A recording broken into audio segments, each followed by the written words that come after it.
Right now, someone in your life might be controlling what you think, how you feel, and what you decide, without you having the slightest idea. And before you say, "That couldn't be me," that's exactly what manipulation is designed to make you think. Psychological manipulation doesn't look like a villain twirling their mustache. It looks like a caring friend, a supportive partner, a helpful colleague. It hides in plain sight, in everyday conversations, everyday moments. Today, we're breaking down the 7 signs that someone is secretly manipulating you, backed by psychology research, so you can finally see what's been happening right in front of you. Stay until sign number 4, because that one catches even the smartest people completely off guard. Sign number 1, they always make you feel like everything is your fault.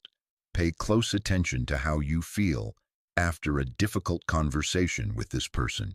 Do you walk away feeling guilty, even when you weren't the one who started it? Do you find yourself apologizing constantly for things that don't even feel like your fault? This is called responsibility shifting, and it's one of the most well-documented manipulation tactics in psychology. What manipulators do is brilliant in a disturbing way. They redirect the narrative. Instead of defending their behavior, they make you question yours. They ask things like, "Why are you always so sensitive?" Or, "If you hadn't done X, I wouldn't have reacted like this." Dr. George Simon, author of In Sheep's Clothing, calls this covert aggression. The goal isn't conflict. The goal is to make you feel responsible for their actions, so you're too busy managing your own guilt to ever challenge them. Here's the test.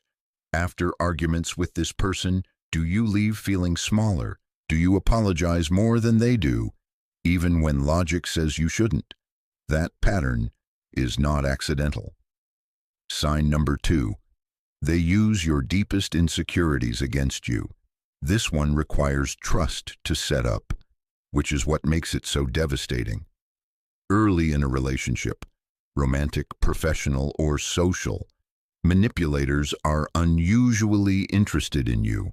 They ask about your fears, your past, your wounds. They seem warm, safe, understanding. They're not collecting this information to help you. They're building a dossier, because when they need leverage, when they want you to do something or stop you from doing something, they will reach into that vault and use what you gave them. Maybe it's a subtle comment about your intelligence when you question them. Maybe it's bringing up your biggest failure right before an important decision. Maybe it's reminding you casually that no one else has ever put up with you. Psychologists call this selective information use. It weaponizes your own vulnerability against you. And the cruelest part? You gave it to them willingly, because they made you feel safe enough to. If someone in your life consistently brings up your insecurities during disagreements, not to help you grow, but to shut you down, that is manipulation. Full stop. Sign number 3, your reality constantly gets questioned. This sign is one of the most psychologically damaging because it attacks the one thing you rely on above all else, your own perception. It's called gaslighting, and while the word gets overused today, the real clinical version is genuinely disturbing. A gaslighter doesn't just disagree with you, they make you doubt whether the event happened at all. They say things like, "That never happened." "You're imagining things." "You're being paranoid." "You've always been too emotional." Over time, you stop trusting yourself. You start checking with them before you believe your own memories. You become dependent on their version of reality. A landmark study published in the Journal of Interpersonal Violence found that victims of gaslighting often don't recognize what's happening for months, sometimes years, because the erosion of self-trust is so gradual. Ask yourself this: is there one person in your life who consistently makes you feel like you can't trust your own memory? Who makes you feel crazy for bringing up things they said or did? That's not confusion. That's by design. Sign number 4. They control through unpredictability. This is the sign that catches even highly intelligent people completely off guard. And it's the one that's hardest to leave. The psychological principle behind it is called intermittent reinforcement, and it's the same mechanism that makes gambling addictive. Here's how it works. Sometimes this person is warm, generous, loving, available, the best version of themselves. You feel safe, you feel special, you think things have finally changed. Then, without warning, they pull away. They're cold, critical, distant, and you have no idea why. You spend enormous mental energy trying to figure out what you did wrong, trying to get back to that warm version of them, changing your behavior, walking on eggshells. And when they eventually come back warm again, your brain releases a hit of relief so powerful that it actually reinforces the entire cycle. The warmth feels more rewarding because of the cold that came before it. B.F. Skinner's research on reinforcement schedules showed that unpredictable rewards produce the strongest, most persistent behavioral patterns, stronger even than consistent rewards. Manipulators, consciously or not, exploit this biological fact. If you feel like you're on a constant emotional roller coaster with someone, and the highs feel addictive while the lows are crushing, you're not in a passionate relationship. You're caught in a psychological trap.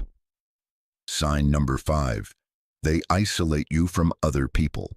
This one happens so slowly that most people don't notice until the damage is done.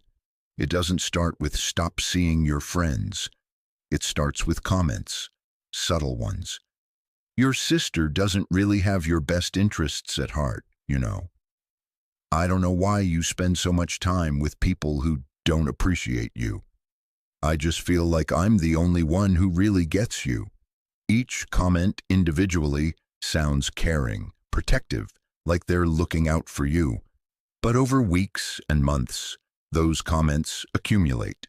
You start seeing your friends less. You confide in them less. You feel gradually like the only person who truly understands you is the manipulator.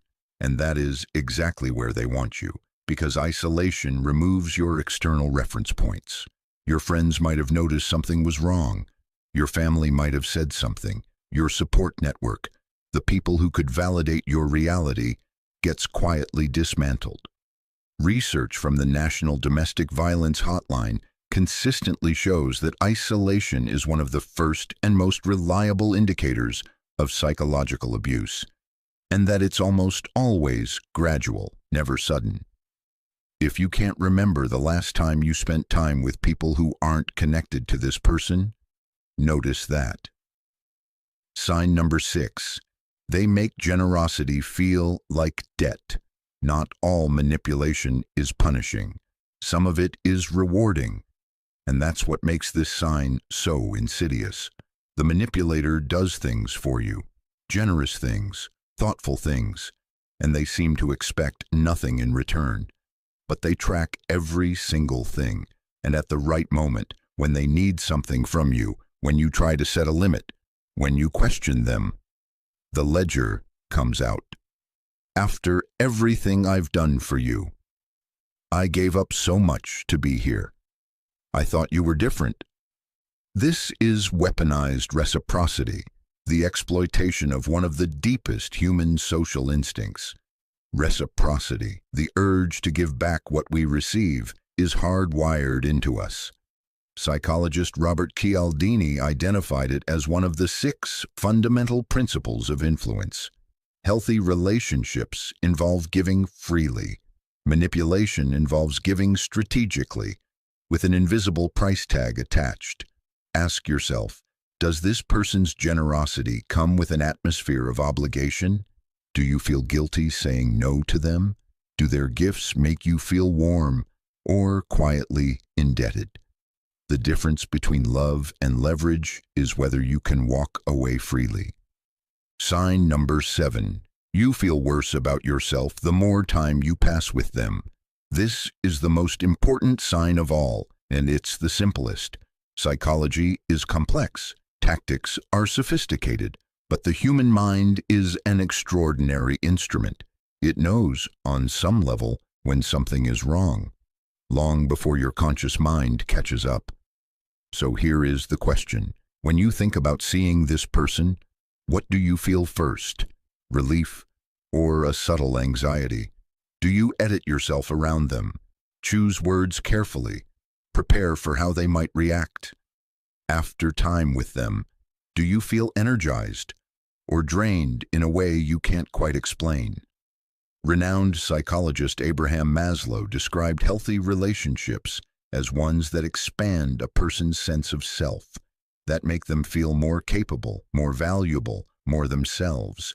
Manipulation does the opposite. It contracts you, slowly, invisibly.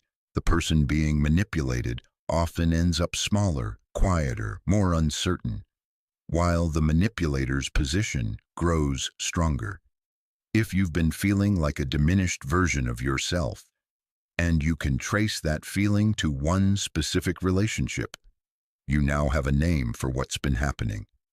Here's what you need to hear before we wrap this up. Recognizing manipulation is not about becoming suspicious of everyone around you. Most people in your life are not manipulating you. Most people are trying their best, but for the ones who aren't, knowledge is your protection. The moment you can see a tactic clearly, name it, understand it, trace its purpose, it loses power over you. You stop blaming yourself. You stop doubting yourself. You start making choices from a place of clarity instead of confusion. If any of these signs resonated with you, I want you to do one thing. Not a dramatic confrontation, not a sudden decision. Just start paying attention. Notice patterns. Keep notes if you need to. Trust your gut. Your discomfort exists for a reason, and your instincts, the ones that brought you to this video, are working.